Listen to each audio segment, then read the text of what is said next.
Well, Taoiseach, I want to speak with you about provision for children. And first, I want to welcome the intervention by Minister Anne Rabbitte in response to our Labour motion on services for autistic children, children with disabilities.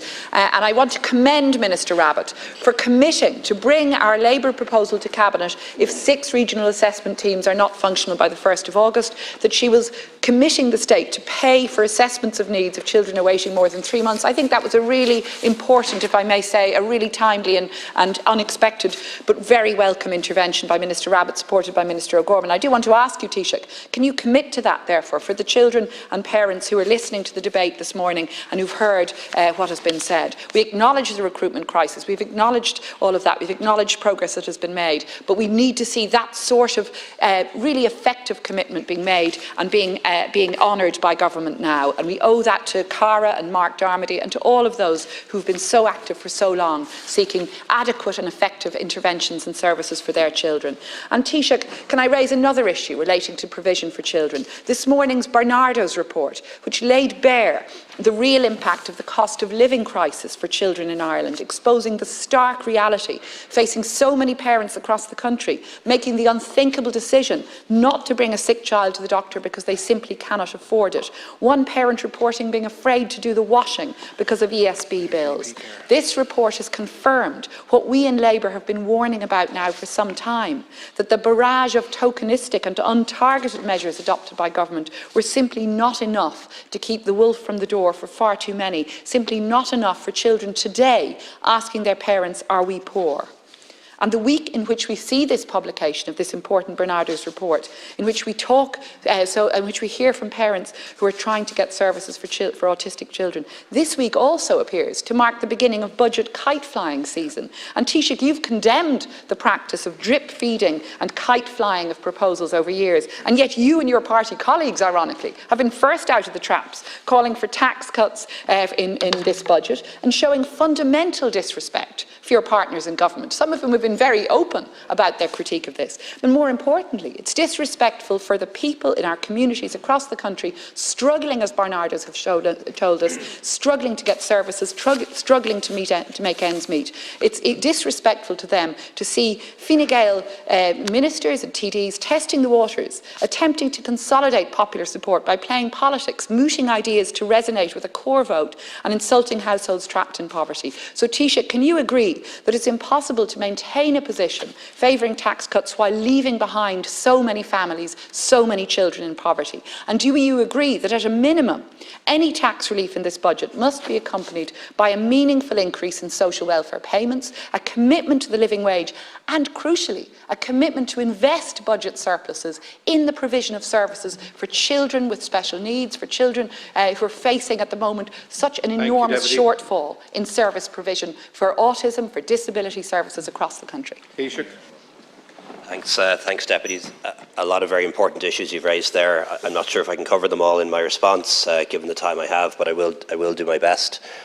Deputy, it's as simple as this. When you have an economy that's growing, when you've more people at work, when you've more people that are earning more, when you've more businesses trading more and making more profits, there are more favourable choices that you can make.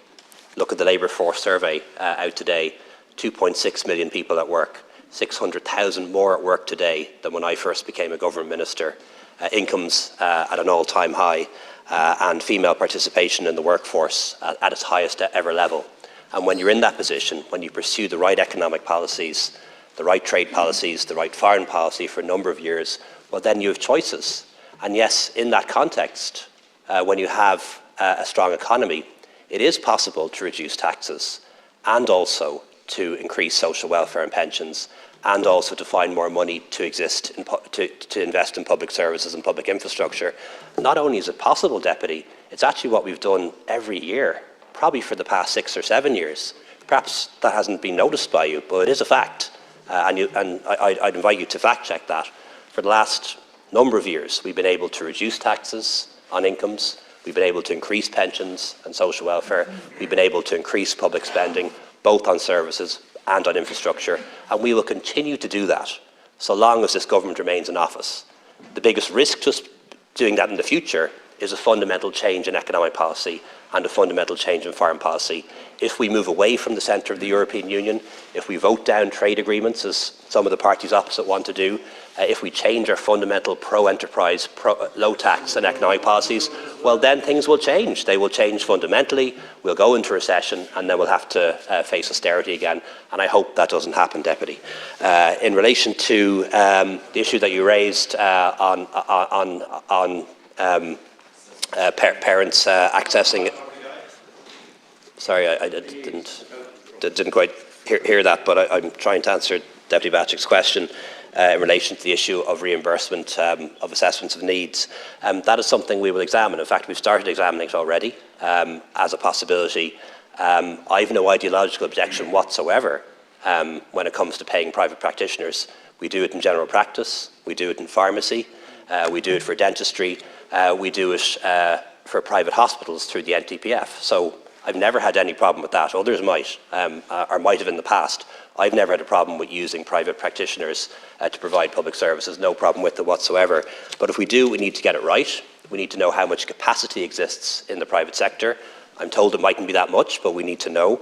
We also need to know what the legal basis for doing so would be. I know we can't use the NTPF without a change to primary legislation, but changes to primary legislation are possible. We also need to consider unintended consequences. And that's always a risk when you bring the private sector into providing a public service.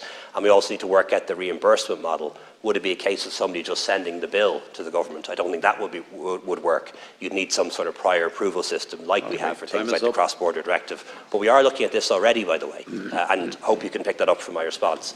We will be able to make a decision on it within the next few months. Deputy Bacik.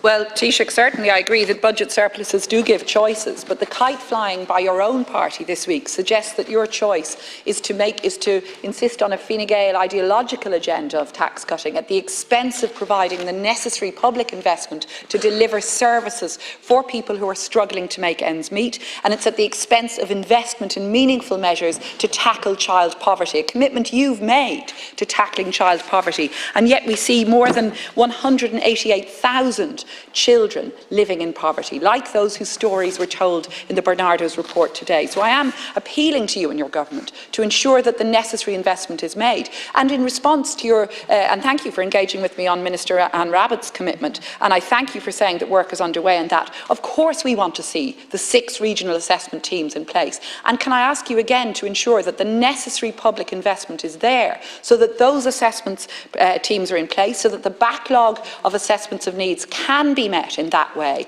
and that you will abide by that timeline of 1st August that the Minister has given and that children and their parents so desperately need. Thanks, Deputy. I think your assessment about choices and trade-offs is fundamentally wrong. If you pursue the right economic policies, the right policies on trade and the right foreign policies, you grow the cake and there can be more for everyone. If you pursue the wrong policies, then the cake shrinks and there's less for everyone.